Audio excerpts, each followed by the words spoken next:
Ti nasantuan nga ebanghelyo wenno naimbag adamag ni Apo tayo Jesucristo kas insurat ni Mateo. Ket intay garod ibasa ti muna a surat ni Mateo.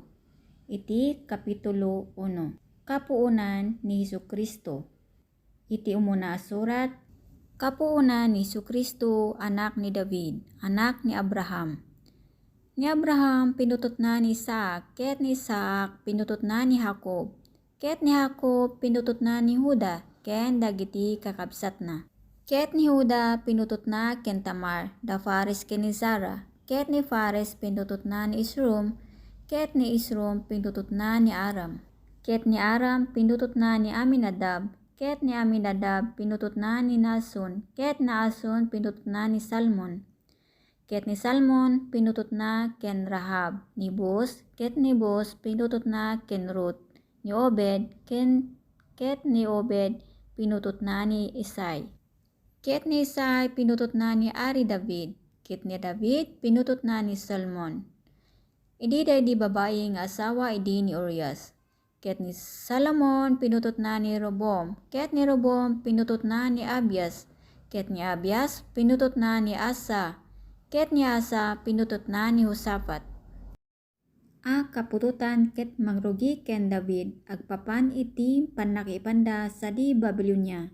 Sangapulo ket upat a kapututan ket nanipod iti pannakipanda sa di Babilonia agtungpal ken Kristo. Sangapulo ket upat a kapututan. Panakayanak ni Jesucristo. 18. Ngam iti panakayanak ni Jesucristo kastoy. Idi tanaki asawa ni Maria nga inana ken Jose. Ket idi didapay nagdina nasarakan a nagsikog iti aramid ti Espiritu Santo. Ni Jose nga asawa na agsipud ta nasingpet ket di nakayat nga agibabain insikat na abaybay-an iti nalimed. Ngem idi tapan panunutan na daytoy adtoy maysa anghel ti Apo nagparang kenkuana iti maysa a tagtaginep. Ang nagkuna, Jose, anak ni David, di ka agdua-dua nga umawat ken Maria nga asawam.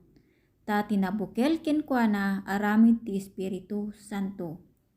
Ket aganak to iti maysa a lalaki, ket panaganam to iti Jesus.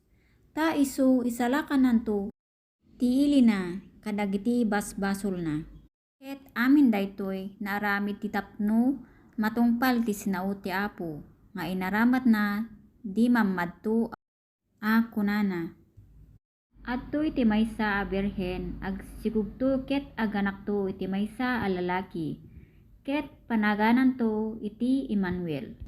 Ano mayulog kayat na asauen ti Dios adda kadatayo.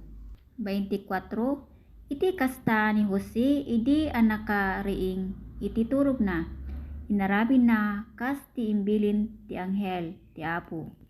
Ket inawat na ni asawa na. Ket saan na atinignay aginggati impasngay na ti umuna-unay nga anak na a lalaki. Ket pinanaganan na ti Jesus.